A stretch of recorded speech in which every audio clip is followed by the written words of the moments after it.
안녕하세요. 나무아카데미입니다.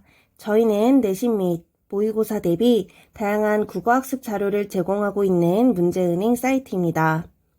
이번 단원에서는 문장의 짜임과 양상에 대해서 공부를 해보도록 하겠습니다. 우선 문장의 짜임과 양상, 이 단원에서는 문장 성분과 문장의 구조를 살피는 것을 중점적으로 공부를 하게 될 텐데요.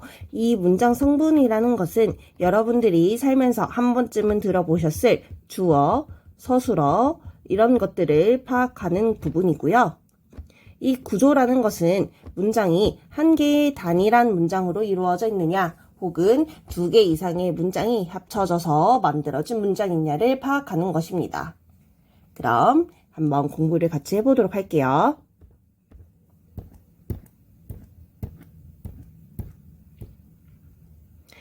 우선 문장의 주성분에 대해서 공부를 할 것인데요. 이 주성분의 특징은 생략할 수가 없어요, 여러분. 주성분은 문장을 이루는데 꼭 필요한 성분이기 때문에 생략하는 순간 문장의 의미가 잘 파악이 되지 않거나 혹은 조금 어색한 느낌이 들 수 있습니다.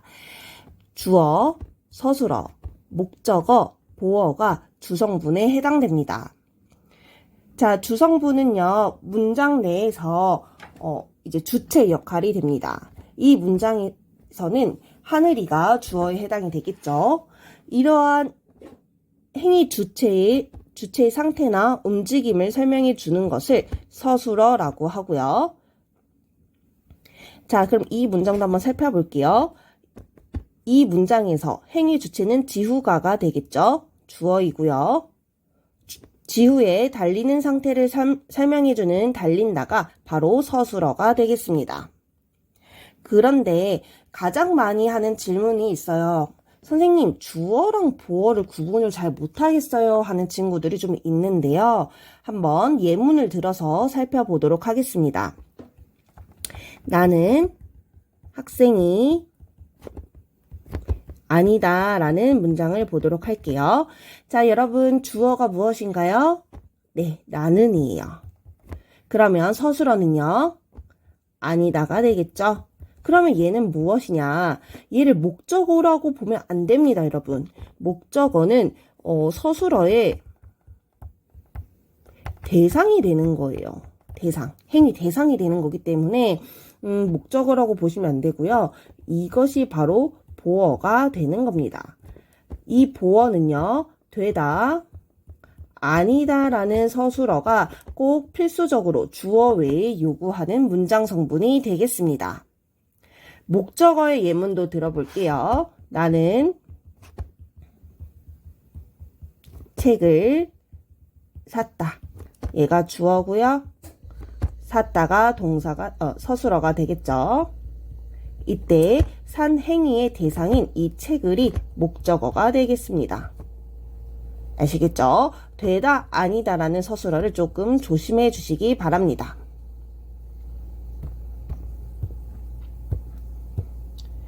자, 아까 문장에서 생략할 수 없는 문장 성분들을 주성분이라고 설명을 드렸습니다. 그렇다면 문장에서 생략할 수 있는 문장 성분들도 있겠죠. 우리 이런 것을 부속 성분이라고 합니다.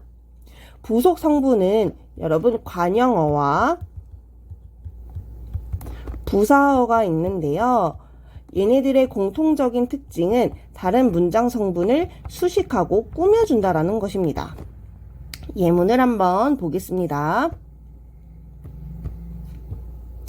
까만 모자가 정말 멋있다 라는 문장이 있습니다. 여기서 까만은 모자를 꾸며주고 있어요. 그쵸? 어떤 모자인지 설명을 해주고 있잖아요. 그리고 정말 같은 경우는 그냥 멋있는 게 아니라 여러분 정말 멋있다라고 합니다. 이렇게 꾸며주고 있는 것을 확인할 수 있죠. 이때 이 까만과 정말이 우리 부속 성분에 해당하는 것입니다. 감이 좀 잡히실까요? 그런데 중요한 차이점이 있습니다. 이 관형어는 모자라는 체언을 꾸미고 있어요. 자, 우리 체언 기억을 상기해 봅시다. 체언은 무엇이 있죠? 주어란다. 명사, 대명사, 수사를 합쳐서 우리 체언이라고 했었는데 이 까마는 지금 모자를 수식해주고 있어요. 관형어의 특징은 체언을 수식한다는 것입니다. 자, 정말은 여러분 지금 체언을 수식해주고 있나요? 아니요. 서술어, 멋있다를 꾸며주고 있기 때문에 체언을 수식하고 있지 않아요. 이 부사어는요, 관형어와는 달리 동사와 형용사를 수식해주는 역할을 합니다. 아시겠나요? 관형어랑 부사어의 공통점과 차이점을 묻는 문제도 출제될 수 있으니까요. 꼭 정리를 해두시기 바랍니다. 공통점이라 하면 다른 문장 성분을 수식하는 거라고 설명을 드렸고요. 차이점이라고 한다면 꾸며주는 대상이 이제 품사가 다르다는 거. 아시겠죠? 이어서 독립성분을 보도록 하겠습니다. 자, 독립성분은요, 문장에서 생략해도 되고 다른 문장 성분과 관계를 맺지 않는 독립적인 문장 성분을 일컫습니다. 여기서는 와 같은 감탄사가 바로 이 독립성분이 되겠습니다. 자, 이 와 대신에 응 같은 대답, 현수야, 부르는 말 이런 것들도 다른 문장 성분과 직접적인 관계를 맺지 않는 독립성분에 해당이 되겠습니다.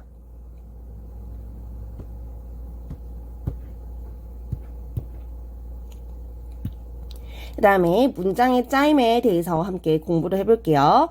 자, 여러분 주어와 서술어의 관계가 한 번만 나타나는 문장이 있는데요. 우리 이런 것을 혼문장이라고 합니다. 주어와 서술어의 관계가 2번 이상 나타나는 문장을 견문장이라고 하고요. 예문을 보도록 할게요. 아이들이 운동장에서 종이비행기를 날리는구나 라는 문장이에요. 자, 주어는 아이들이겠죠. 서술어는 날리는구나고요. 주어와 서술어의 관계가 한 번만 나타났죠. 우리 이런 것들을 혼문장이라고 하기로 약속했어요. 두 번째 문장을 보도록 할게요.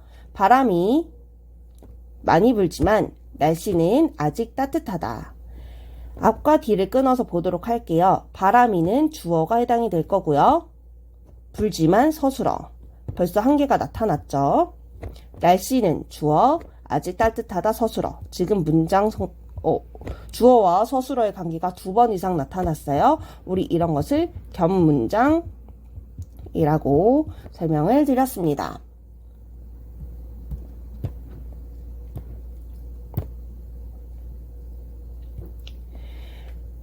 자, 그런데 이런 견문장에는요, 2 이상의 혼문장이 나란히 이루어져서 이어진 문장과 한 혼문장이 다른 혼문장을 하나의 문장 성문처럼 안고 있는 아는 문장이 있다. 이때 이 아는 문장 속에 들어가 하나의 문장 성문처럼 쓰이는 혼문장을 안긴 문장이라고 한대요. 자, 한번 예문을 보도록 할게요.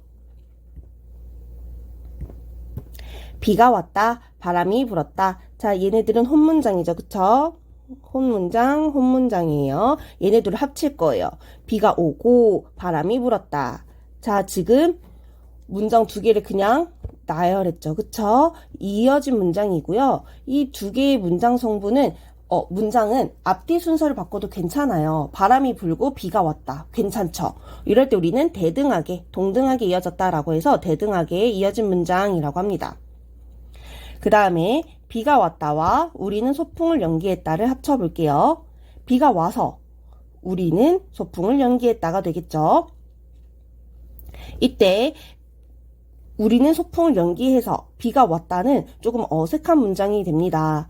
두 문장이 앞서 봤었던 문장과는 다르게 종속적으로 이어졌어요. 알겠죠? 종속적으로 이어진 문장이 되겠습니다.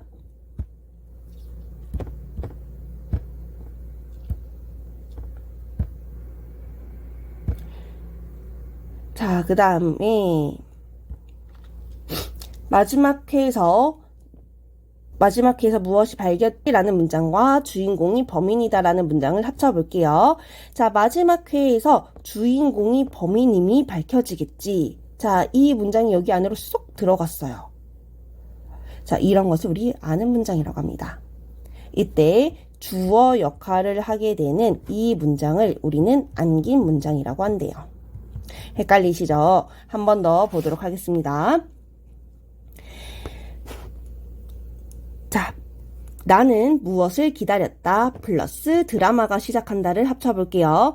나는 드라마가 시작하기를 기다렸다. 자, 이 문장이 여기 안으로 쏙 들어왔어요.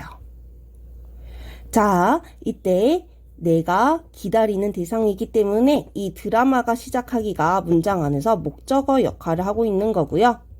이 안으로 쏙 들어간 이 문장이 바로 안긴 문장이 되겠습니다. 앞서 봤었던 이어진 문장들과는 조금 다르죠? 그런데요, 여러분, 이 명사절, 목적어나 주어 역할을 하는 명사절은 이런 임이라는 특징이 있고요. 관형절은 이런 든, 부사절은 이렇게 이라는 특징이 있는데요. 이런 아는 문장 중에 제일 티가 안 나는 애가 하나 있어요. 바로 서술절입니다. 자, 주어랑 목적어 역할을 하는 명사절. 문장이 다른 단어를 꾸며주는 관형어 역할을 하는 관형절. 그 다음에 부사절. 그 다음에 다른 사람의 말을 가져오는 인용절이 있는데 이 서술절이 제일 어려워요. 제일 발견하기가 힘듭니다. 민호는 어떠하다 라는 문장과 키가 크다를 합쳐볼게요. 합쳤더니 민호는 키가 크다가 돼버렸어요. 문장에서 안긴 문장이 서술어 그 자체의 역할을 해버립니다. 표지가 티가 안 나기 때문에 제일 발견하기가 어렵습니다. 서술절이요.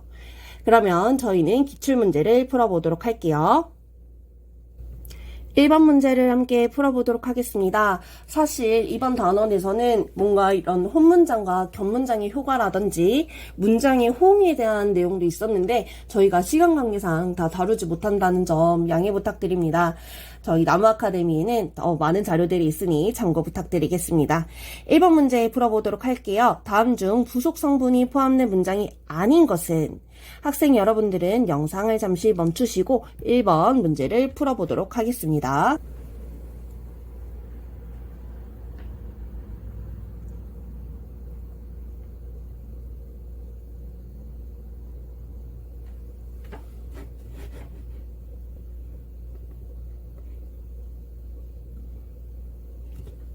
문제를 잘 풀어보셨나요? 자, 정답은 1번이 되겠습니다. 현명이는 노무사가 되었다. 자, 부속 성분에는 여러분 어떤 것들이 있다고 설명을 드렸죠? 바로 관형어와 부사어가 있습니다. 그런데 1번 같은 경우는 관형어나 부사어가 보이지 않아요. 1번 문장을 분석을 해볼게요. 현명이는 주어, 되었다는 서술어. 자, 그런데 여러분, 제가 아까 되다, 아니다 라는 서술어는 무엇을 요구한다 했었죠? 네, 보어를 요구한다 했습니다. 이 노무사가가 바로 보어가 되겠습니다. 해당 단원에 대한 강의는 여기서 마무리하도록 하겠습니다. 더 많은 강의는 저희 나무아카데미를 참고해 주시기 바랍니다. 감사합니다.